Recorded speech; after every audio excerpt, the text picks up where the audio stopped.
Welcome to A Flash of Beauty, the podcast, an audio experience dedicated to the further exploration of Bigfoot and the people Bigfoot has revealed itself to.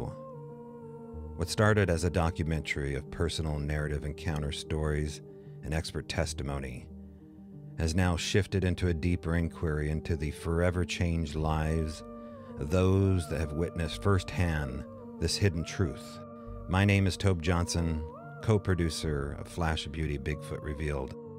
Join me along with the crew and creators of this doc, director Brett Eichenberger, producer Jill Rimmon-Snyder, and cinematographer Michael Ferry, as we go back into the trees to sit down once again with each guest in search of the truth, no matter how strange.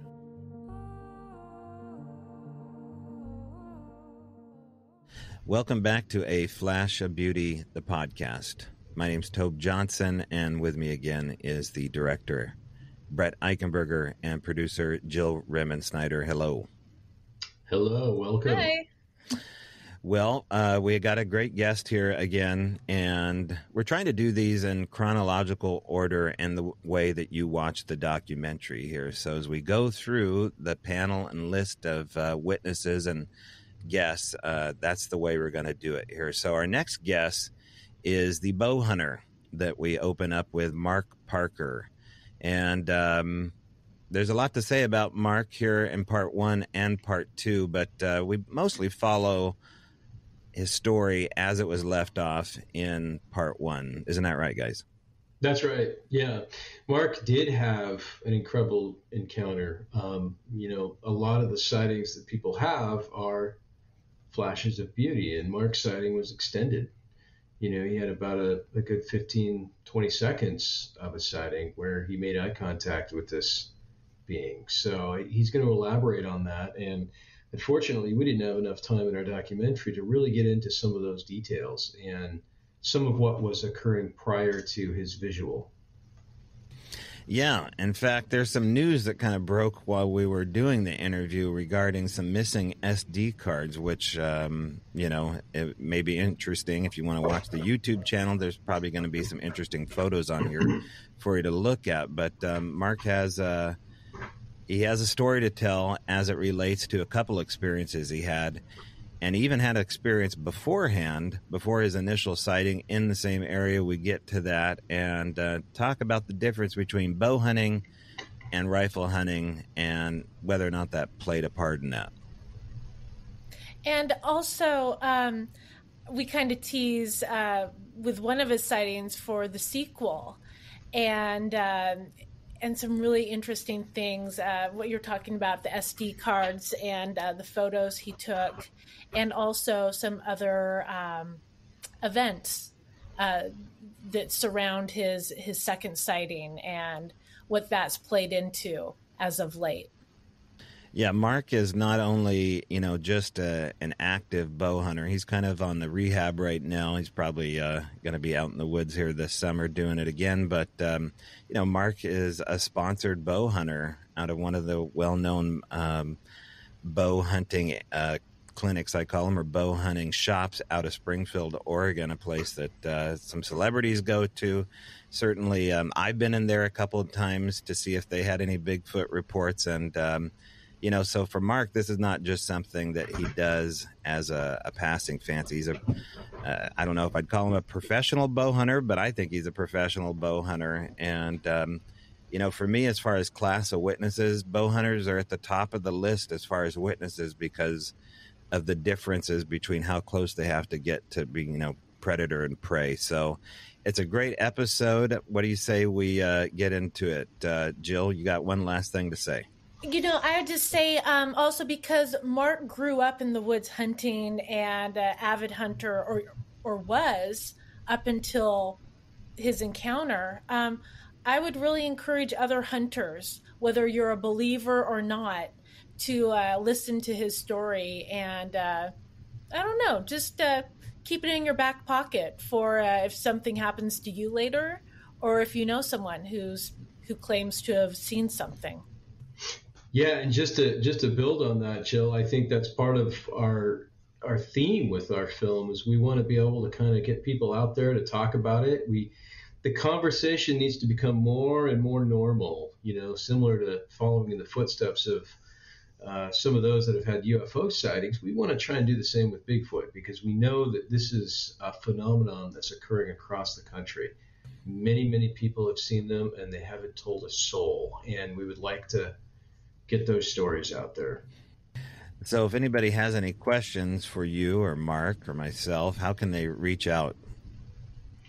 The best way to reach out is info@bigfoot.com. Cut. That's all right. Go ahead.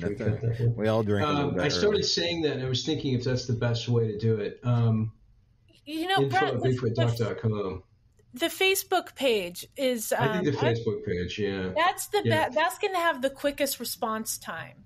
Okay, let's take that again. Yeah. So take two.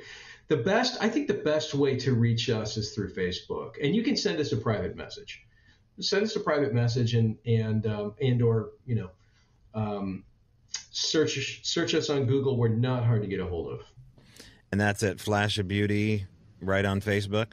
Yep, Flash of Beauty, Bigfoot Revealed. All right, you can hound them with all your Bigfoot questions, and you can also, I'll let you know in this interview how to reach out to Mark personally if you are a hunter or just, a fan of his story and interested in the details. Mark Parker, great witness, excellent hunter, and you'll be hearing more from him coming out here this Memorial Day weekend in Forks, Washington, the premiere of Flash of Beauty Paranormal Bigfoot. Get your tickets now at sasquatchthelegend.com. That's going to be Memorial Day weekend 2023, Forks, Washington. Come see us there if you like. All right, we'll try to get Mark Parker there as well. Our interview with Mark.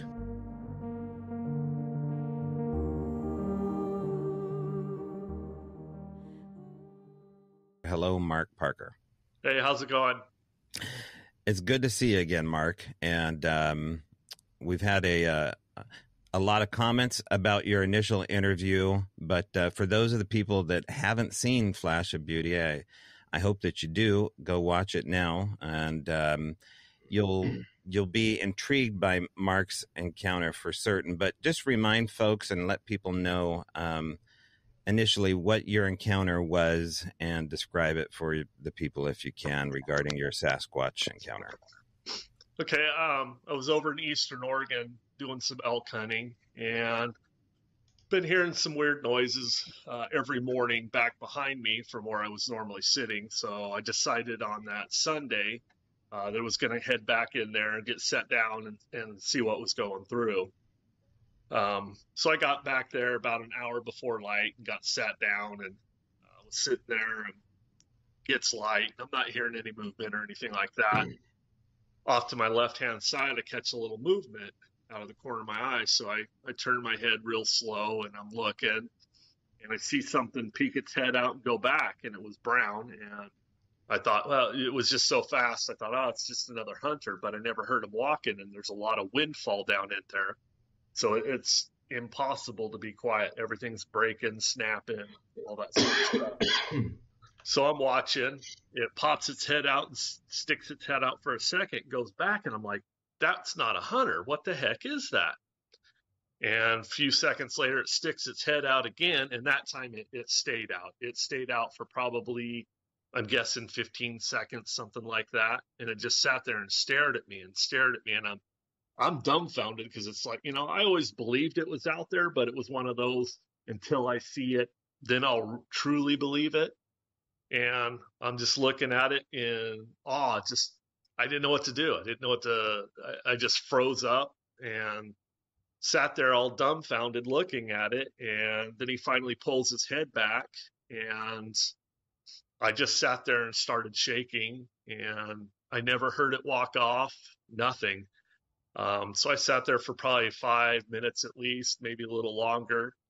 And then I just grabbed my stuff and packed up, headed over the hill, dropped to the bottom of the canyon, and hiked my way out of there. It scared me pretty bad because, like I said, it was just one of those that happened so fast. I didn't realize what I was seeing at the moment until that second time when he held his head out and kept it out. then it was like, okay, yeah, I know what I'm seeing.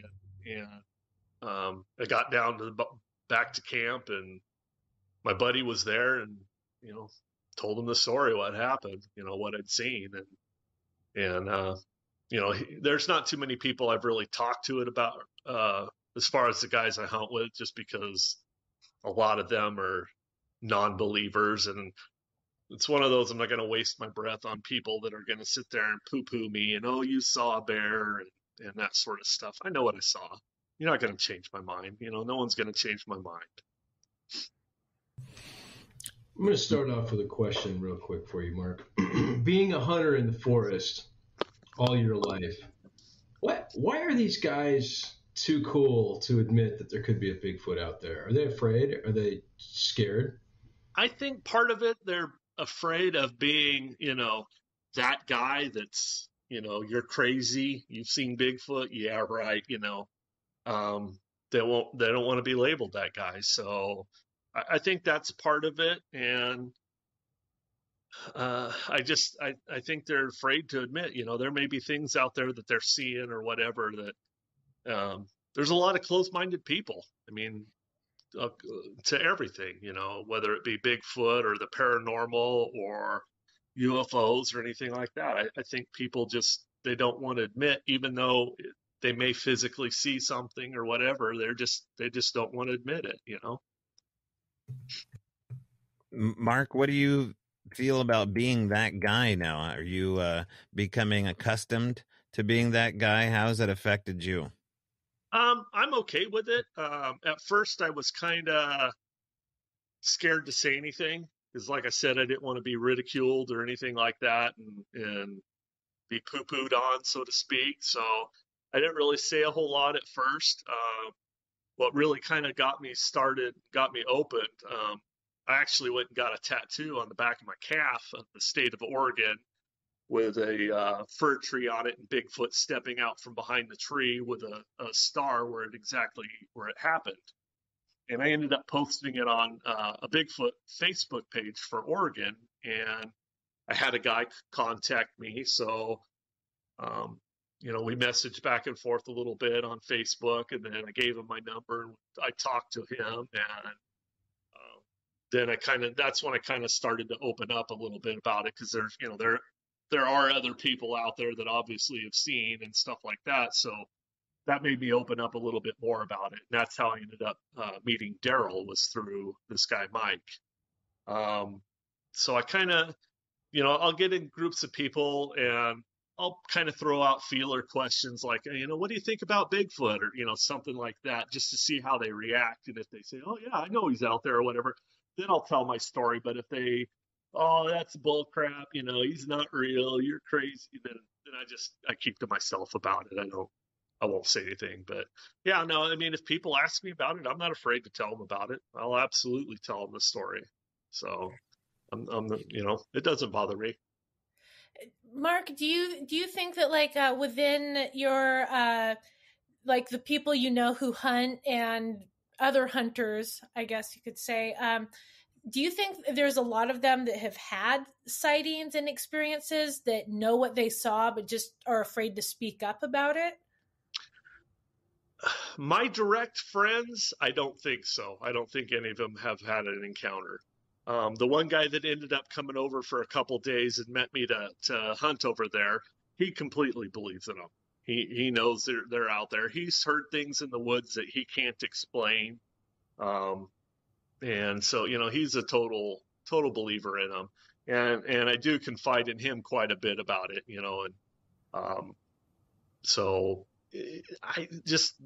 the people I know, not so much now, outlying from my normal friends. There's a few people that I've talked to that they'll bring it up, and I've told them my experiences, and I've showed them some casts from tracks that I've cast, and it blows their mind, some of these tracks, how freaking big they are. And so it's kind of hard to say. I'm sure there's a lot more people that just won't fess up. They're just not going to fess up about it because they don't want to be that guy. But at my age, I'm to the point I don't care. I don't care what people think.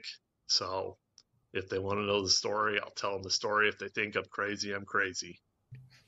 Mark, did that pull you out of the woods for a period of time? Do you remember that, getting the feeling of being hesitant to go back in the wood and the tree line? Yeah, absolutely. Absolutely. I took probably a couple weeks off, and it was one of those.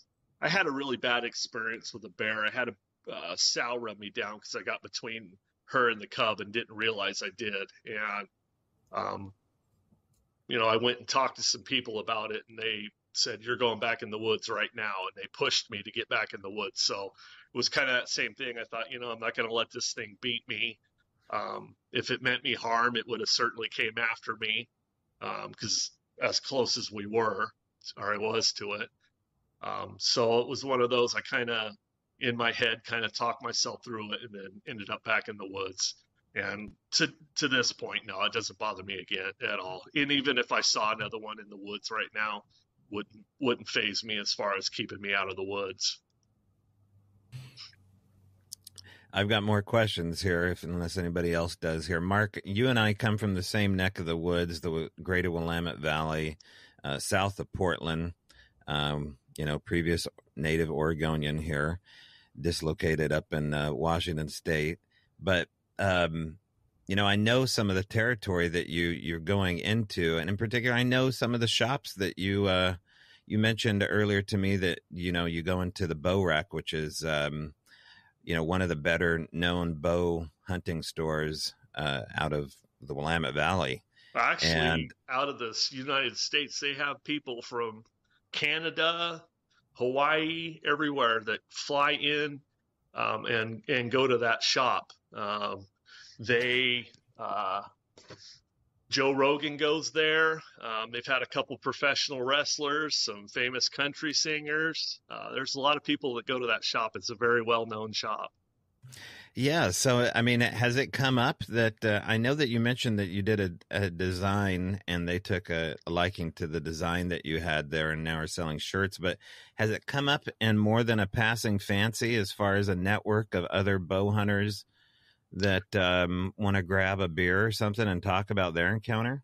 I haven't ran into any bow hunters there that have had that conversation with, but some of the employees I have, most of the employees there do believe in it.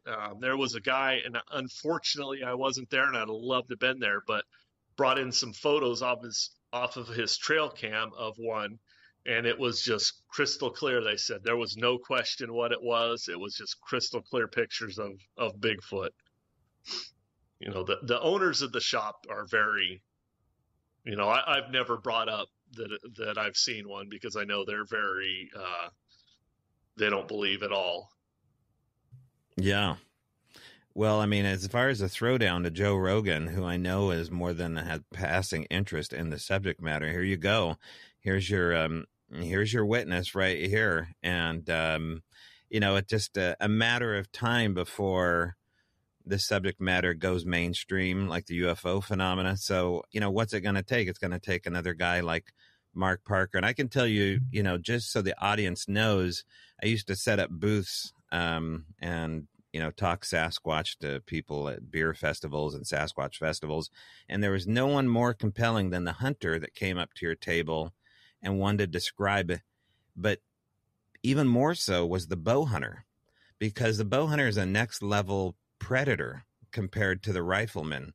You have to be an athlete to do what you do, and you have to get in close. Talk to people about the difference between being a bow hunter and being a rifle hunter. I'm not making short of rifle hunting. I'm just saying it's a different discipline, isn't it, Mark? Yeah, it's very different. A rifle hunter, and to reiterate what you said, it's nothing against rifle hunters or anything, but a bow hunter is definitely a way better hunter than a rifle hunter. Rifle hunter, you can shoot something 500-600 yards up to 1,000 yards anymore now. Me personally, I'm trying to get in within 20 to 40 yards to an animal to be able to take my shot. Certainly I can take longer shots, but ethically I try and keep it between no more than about 40 yards. So, I'm worried about wind. I'm worried about sight. I'm worried about them hearing everything. So there's a lot that goes into it that really matters with a bow hunter that the rifle hunters can kind of get away with. Yeah, absolutely. Any questions from Brett or Jill? Or I don't want to steal everyone's thunder, but I got a lot of notes. Yeah. How does that, being a bow hunter and being so close to the animal, how does that change you as far as being, what's the word I'm looking for? Building a rapport with that animal, getting to know that animal better. I mean, we're talking a massive difference between a rifle hunter and a bow hunter. Yeah, you kind of learn to respect the animal a little bit more. I'm to the point now, I've harvested enough animals that, if I ever get one again, I really don't care. I enjoy just getting out there and getting close to nature. Have an animal walk that close to you and have no idea you're there. I've had deer walk within 5 yards of me and never even knew I was there. And to me, that is just the ultimate rush as a hunter, to have something that close to you, has no idea you're there, doing their normal, whether they're on their way to a feeding ground or bedding or water, whatever it may be. But to have them that close and they don't know, it's a huge rush. So what I'm kind of getting at here a little bit, Mark, is, for lack of a better word, it's kind of an insult that somebody would say to you that you saw a bear or you saw something else. Because you know damn well what these things look like, what these animals look like, because you're up close to them. You've kind of been studying wildlife, more or less, informally, since you were 7 or 8 years old. Absolutely. Yeah, like I said, people can tell me what they want. I couldn't tell you how many bears. I know what a bear looks like. There pretty much isn't an animal in Oregon that I haven't seen, other than I haven't seen the wolves. I know they're there. I've heard them and stuff, but I've never physically seen them. But every other animal that is in Oregon, I have seen. So I know what everything looks like. They're not going to tell me any different, Last question. Did this Bigfoot look at you like a human or like an animal would look at you? It's kind of hard to say. I just think he looked, something was out of place. He's seen me moving, physically looking at him. I was completely camouflaged, had my face painted up camo and all that stuff. So, he obviously knew I was there, but, he may not have known I was a person or what I may have been. I definitely don't think he thought I was a game animal, because he may have come after me as, food. But I'm sure he's seen humans in there before. This place, some years it gets hunted pretty heavy, and some years it gets hunted pretty light. This particular year that I was there, it was pretty light. I only actually ran into one other hunter in there. And so, I'm sure he's seen people before, knows what they look like, so I think he probably did look at me as a human over an animal, but it's kind of hard to say, because, I don't know what they are thinking, So I have a question. And I'm trying to remember if we talked about this in the initial interview, but after the sighting, when you got home, did you kind of do a deep dive trying to learn as much as you could about what you saw? Were you looking up and Googling Bigfoot and Sasquatch related stuff?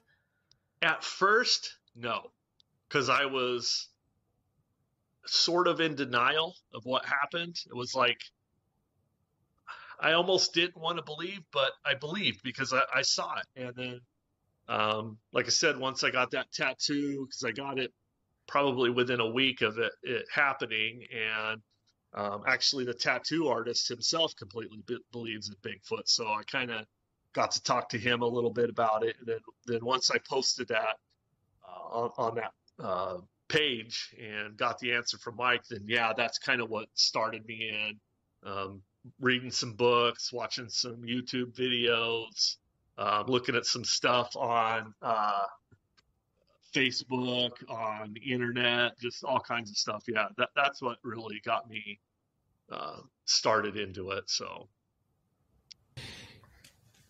all right. That wasn't the first idea that you had, Mark, that something was in that area of the woods. You had previous action too. Was it the day before, the week before, that you heard or had something happen? So my visual was on Sunday, and the previous, I believe it was Wednesday. It may have been Tuesday, but I believe it was Wednesday. I was on an evening hunt, so I was hunting at the bottom of the hill because the wind is coming from the top to the bottom. So I'm hunting with my face into the wind and sitting there close to some water where some rubs and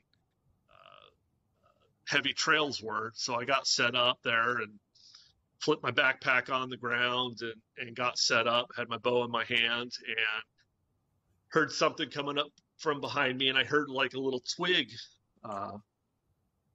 just kind of twang off of a log. And again, this place is loaded with windfall, and you just can't be quiet walking through there. A deer going through there sounds like a herd of elephants going through there. It's so loud to try and get around in there. So I hear something walk up behind me. It's not breaking a lot of branches, but I could hear, a fairly heavy thud, but it was breaking a little bit of brush. And it walked right behind me. I would say within 15 yards, 20 yards at the most. And then it would go off to my left-hand side, and it would get to the point where, as I was tucked behind a couple of trees in some brush, and it would come out to my left, and it would just about ready to break out on the trail where I could see it, and it would stop. And it would turn and go all the way to my right and do the same thing. It would just about come out, and it wouldn't. And it just did this for probably 20 minutes, half an hour, just back and forth, back and forth. And I'm thinking, why is this thing not running? If it's a deer or an elk, it's got to smell me, and it's got to be out of here. And finally, it gets right behind me again, and I hear just bam, bam, bam, big gnarly triple tree knock. And it didn't dawn on me what happened at first. I just heard that, and it was getting dark. And normally, I'm not scared of the woods. A lot of times, 9 times out of 10, I wait till it's dark and I walk out with no flashlight. Your eyes just kind of adjust to the light that's there, and to keep me from pushing any animals that are in there out. I just walk out without a flashlight. Well, that kind of spooked me a little bit. Kind of the hairs on the back of my neck were standing up. And so I threw my backpack on, threw my pistol back in the holster, and hiked on out of there kind of in a hurry. And I didn't think anything of it right away because, like I said, I wasn't sure what happened. And a couple days later, my buddy showed up on I think it was Thursday night or Friday night. And I told him what had happened. He goes, "That was a tree knock, dude." And I'm like, "What?" He goes, "That's a freaking tree knock." And I'm like, "You know what? That is right." And also, when I came home, I was listening to another podcast, and they had a bunch of recordings of tree knocks and stuff. And they had that same exact what I heard. And that's what really convinced me that 100% that was a triple tree knock. Mark, looking back in retrospect, was there anything about those two occurrences you just described? Was there anything like out of the ordinary, like a feeling or like a vibe, or just something that just it was off compared to normal? Absolutely. I don't think I'm an empath or anything like that, but I grew up in a haunted house. We had a lot of paranormal stuff happen there, and I always kind of got a weird feeling before something happened. And even here at my house, like I told you guys when you were here to talk to me to do the initial video for the movie, I've had some stuff happen here, and it's kind of, I get that weird vibe on something's going on. I don't know what's going to happen. I don't see anything. I just get a weird, kind of a weird feeling, about it. So yeah, it just, something didn't seem right. It definitely didn't feel right when things were happening on both times. But yeah, it definitely kind of had a little bit of a vibe in the air. You could I almost feel it not getting dark, but just something kind of towards that a little bit, that it just, things kind of almost shadow up a little bit for me. And then I know something's gonna take place, and don't know what it is, but something's gonna take place. You told us when we initially came and saw you that you think you might have maybe summoned your new friend. Can you kind of elaborate on that a little bit? Well, I just recently found my son's got a Ouija board in the house, and I was not aware of that. So I think that may be part of it. I don't know if it could possibly be the area. We have an Indian burial ground not too far from here. My neighbors down the road, they've seen the Hat Man in their house. Another one, just 2 or 3 houses down from them, have had, there's one son that it just will not leave him alone. He'll be laying in bed at night, and it'll rip the sheets off his bed, turn his faucet on in his bathroom. It had him scared. They don't live there anymore, but it had him scared enough that he would not stay home by himself. If everybody left for work or whatever, he would leave the house and be gone from the house. So, here I've been slapped once. I've had an earbud ripped out of my ear. I've had scratches down my side one time. We've seen, me and my daughter both saw it, shadow figures walk from her bedroom into my bedroom. On probably 3 or 4 occasions we've seen that. You just be sitting there and out of the corner of our eyes, see it walk by, and we'll look at each other like, did you see that? And we're both like, yeah, we saw that. So, yeah, there's some stuff. And I don't know necessarily if it's our house. I think it's the area. I think there's a lot of stuff with the area. Mark, is part of the reason you're being so candid about this, obviously you don't care that people know what's going on, but is there a dual meaning behind being so candid? Do you want to reach out to other people that can sympathize or have empathy for what you're going through? I don't care for, if somebody feels bad for me or whatever, that's not why I do it. It's more, I think if I open up to people and say, hey, this is going on with me, that it may cause them to kind of relax a little bit and say, well, okay, this is what's happened to me. That they've been afraid to say anything because they didn't want to look like the person that's, they don't want to look like the weird guy or weird gal. Like my neighbor, she had fessed up to me that she'd seen Hat Man after I told her some stuff that has gone on here. And she, same thing, she was afraid to say anything because she didn't want to be, that lady that's, quote unquote crazy. So she, she's opened up about it now. So that's more what I do it for, is to get people to open up and, be able to not bottle it up. Because there's a lot of things in life that I've bottled up, and it does you no good. And so I've just kind of got to the point now where, I'll open up and talk about it. And if people don't like it, I really don't care. At 50 years old, I just don't care what people think anymore when it comes to that sort of stuff. Mark, I just saw something enter your frame. Did you guys see that? Well, no, I didn't see it, but I was wondering if talking this way was gonna. Well, are you seeing something like this? Because what happens is I keep getting a video thing up on the middle of my screen, so I keep hitting reset on it. No, I just saw what looked like something up on the corner of your frame duck in and then duck out. It's still kind of up there, at least the view that we're looking at. It was black. It was all black. Yeah. That wouldn't surprise me at this point with what goes on. That was really. It wouldn't surprise me. We'll check the playback. That was very strange. Huh.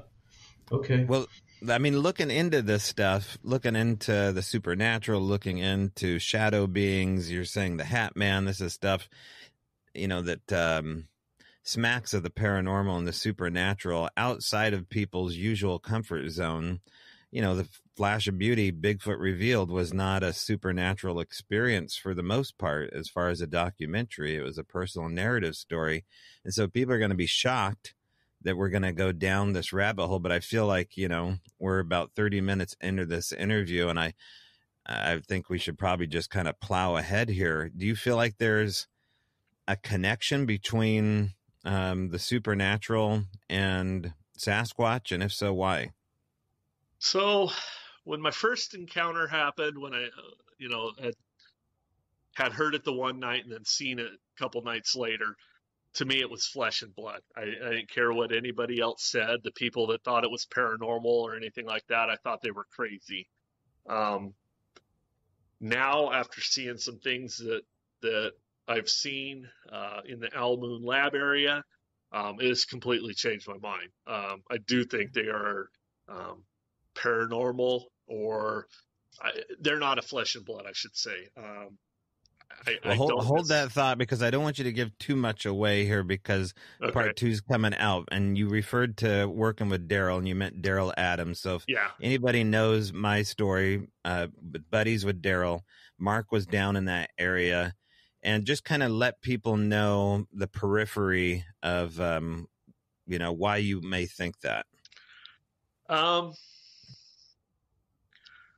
So I've seen orbs down in there, and as soon as the orbs disappear, things have showed up that shouldn't be, or, you wouldn't think would be there. I don't want to go into great detail, because like I said, I don't want to,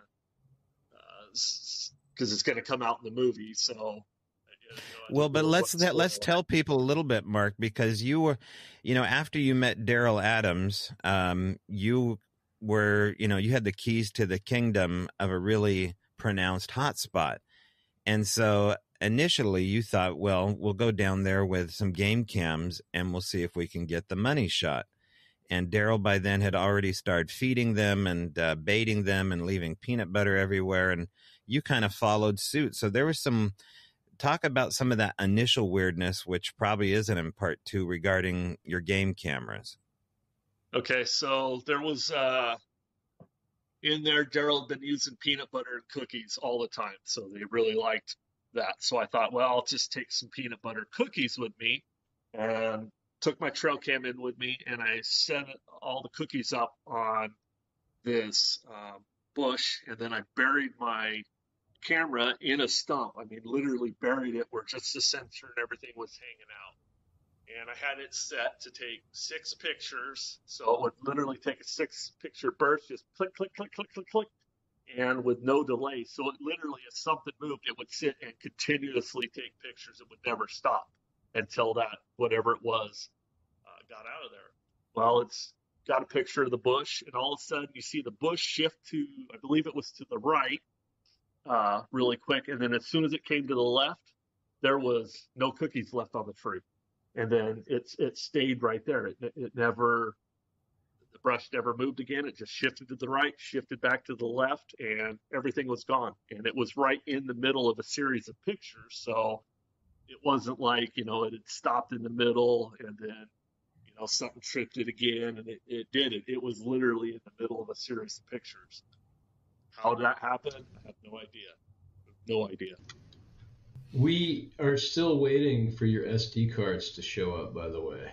I can't believe, I don't know what the heck happened to those things. That's crazy. Yeah. Wait, what is this? I don't know this story. So I actually sent them the SD cards to look at those pictures of that of that series of photos.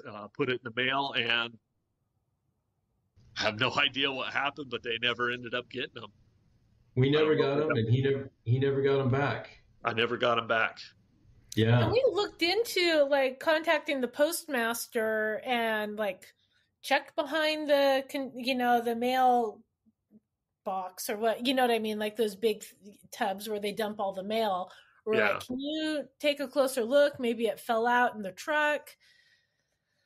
But yeah, I still like, there is like a weird voice that's telling me, it's like, oh, just wait, they'll show up after the fact. So yeah, I wish they would, because I mean, after you guys get done with them, I'd certainly like to have them back. But now, where are they? Who has them? You know, who knows? It's frustrating for you guys. It's frustrating for me. It's frustrating for our audience that wants to see this kind of stuff. You know what I mean?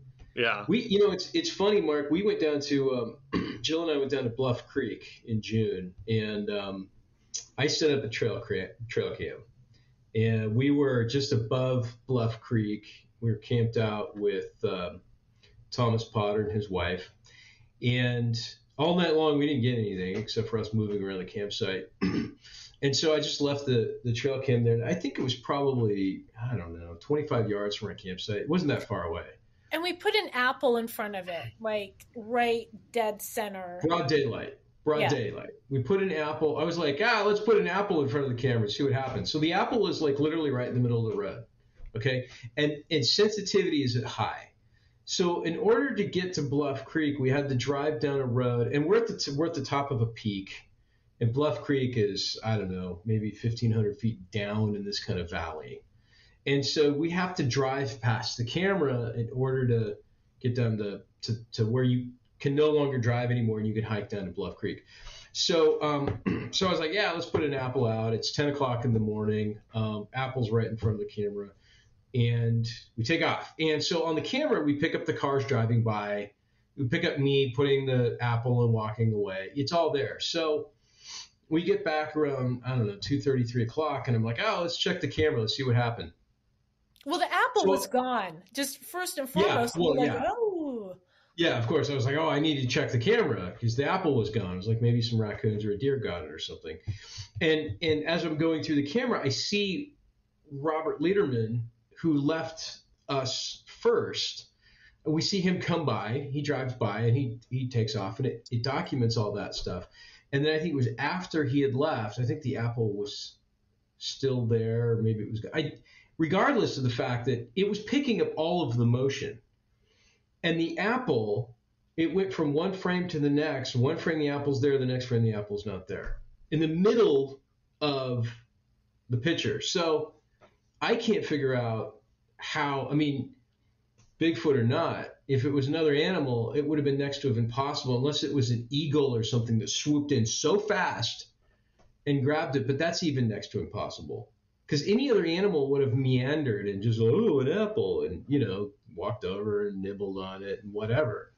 Trail cams nowadays, it's less than a second to trigger that and take a picture. So there's no way an animal, a quote unquote normal animal is going to walk in front of that or fly in front of it and it not get a picture of it.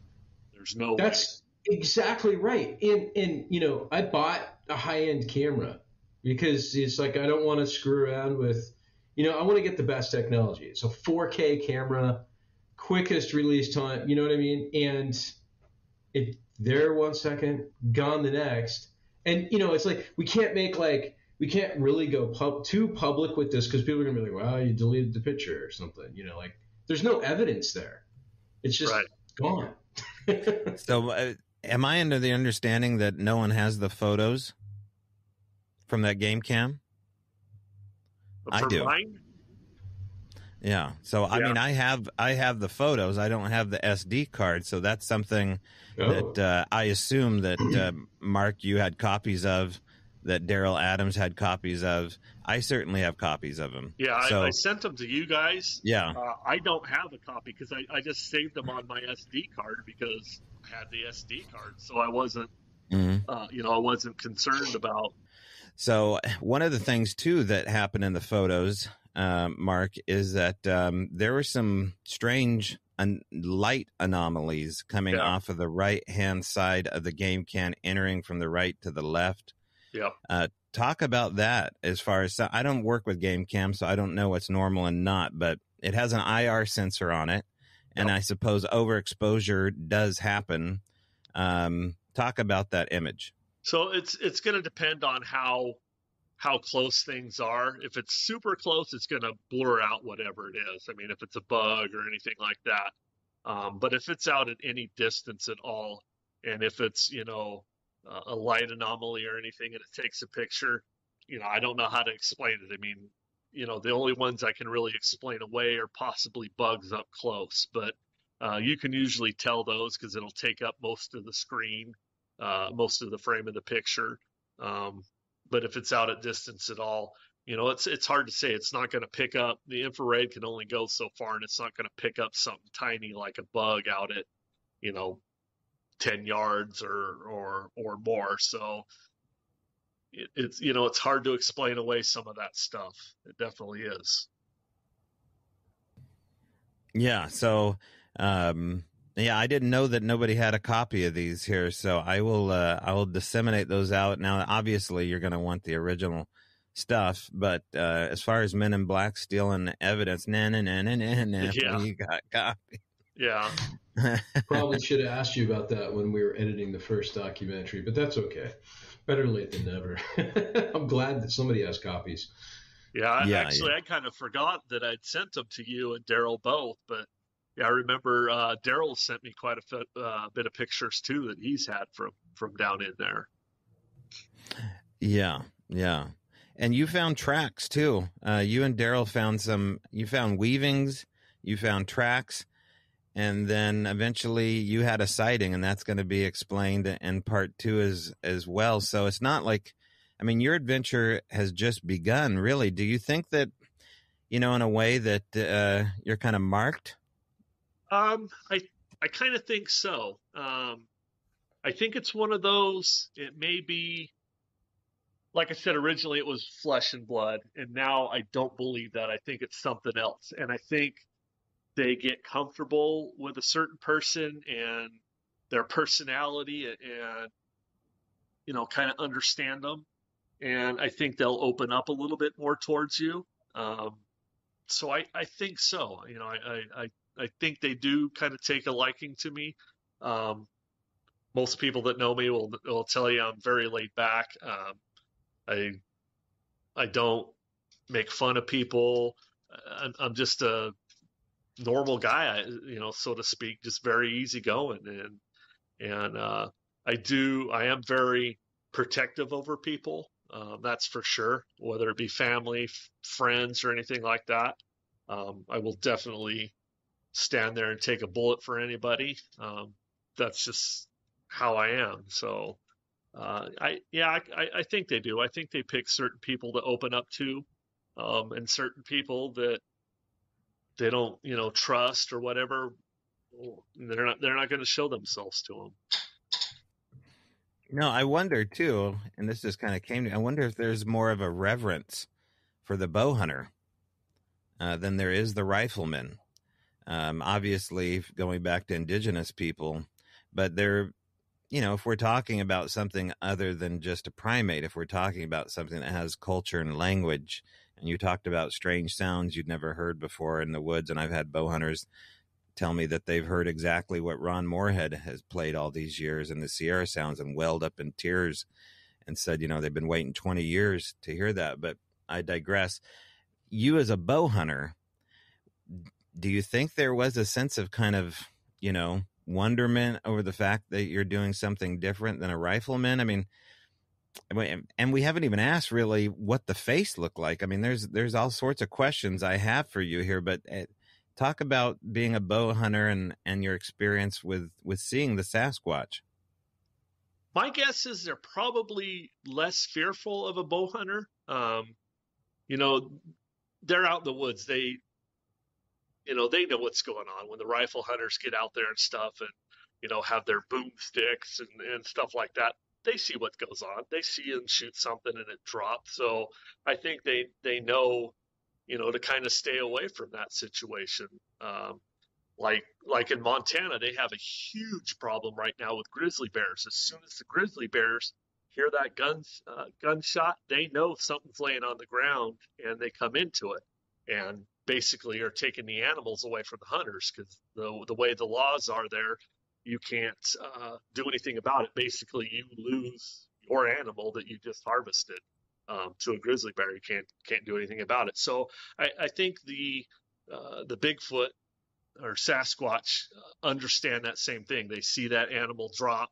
Why do I want to go out, step out there, and possibly same thing, get shot or anything like that? Where the bow hunter is going to see it up close, realize what it is, and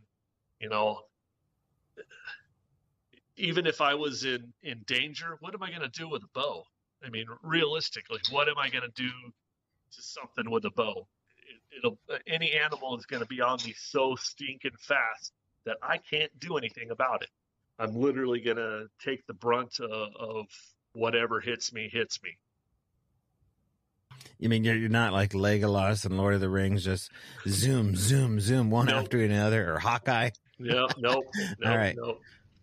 Do you think a Bigfoot could catch an arrow midair? No, I'm kidding.